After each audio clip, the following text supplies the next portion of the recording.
And at this time, the chair would move to two Senate joint resolutions.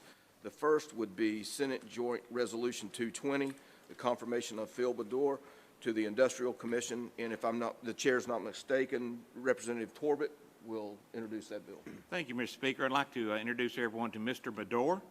Mr. Baddour has served on the Industrial Commission for almost 20 years. He has served as chairman of the commission since 2019. Prior to serving on the commission, he served in the North Carolina Department of Justice as an assistant attorney general. Mr. Baddour is also a veteran of the North Carolina National Guard, serving as a JAG officer. And through his service as a JAG officer, I know he can handle the truth. I would move for the passage of Resolution 220. And at this point, Mr. Baddour, you're recognized. I think you guys were going to speak for just a couple of minutes. Thank you for being here. Thank you, Representative Hastings.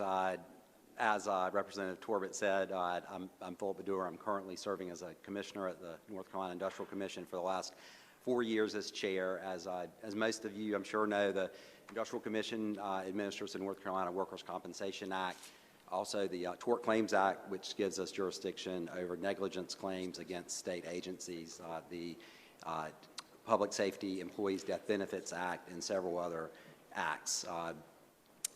I'm excited to be nominated to serve a second term as a commissioner. As was said, I did serve in the North Carolina National Guard. After completing law school, I returned to my hometown of Goldsboro, North Carolina, where I worked as an attorney representing injured individuals, including injured workers. I then went to the North Carolina Department of Justice, where I represented state agencies defending the state in workers' compensation claims. So I switched sides, saw both sides of workers' compensation cases, and then went to the Industrial Commission as a deputy commissioner, which is the trial level of the Industrial Commission. So for 17 years as a deputy commissioner, I conducted workers' compensation trials across the state and rendered decisions in those cases.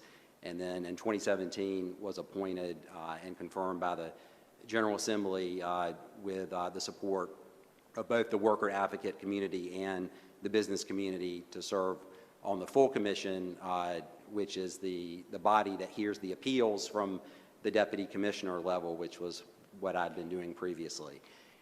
So for the past 6 years, I've worked hard to fairly and impartially decide each case based on the individual facts of those cases and applying those facts to North Carolina law. And I'm pleased to have, again, the support of both the worker advocate community and the business community. So I want to thank the business community, especially, that's been so helpful in introducing me again to a lot of you that I hadn't seen in a number of years. Mike Carpenter is here today from Builders Mutual. Andy Ellen, who couldn't be here today, has been very helpful as well. But Elizabeth Robinson is here today from Retail Merchants Association. Peter Daniel from the Chamber of Commerce, and last but not least, Philip Isley from NCAJ has also been very supportive.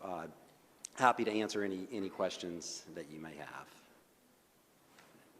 And the chair sees no one seeking recognition or comments at this point.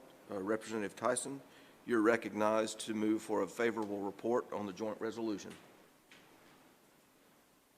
Thank you. Recognized, sir.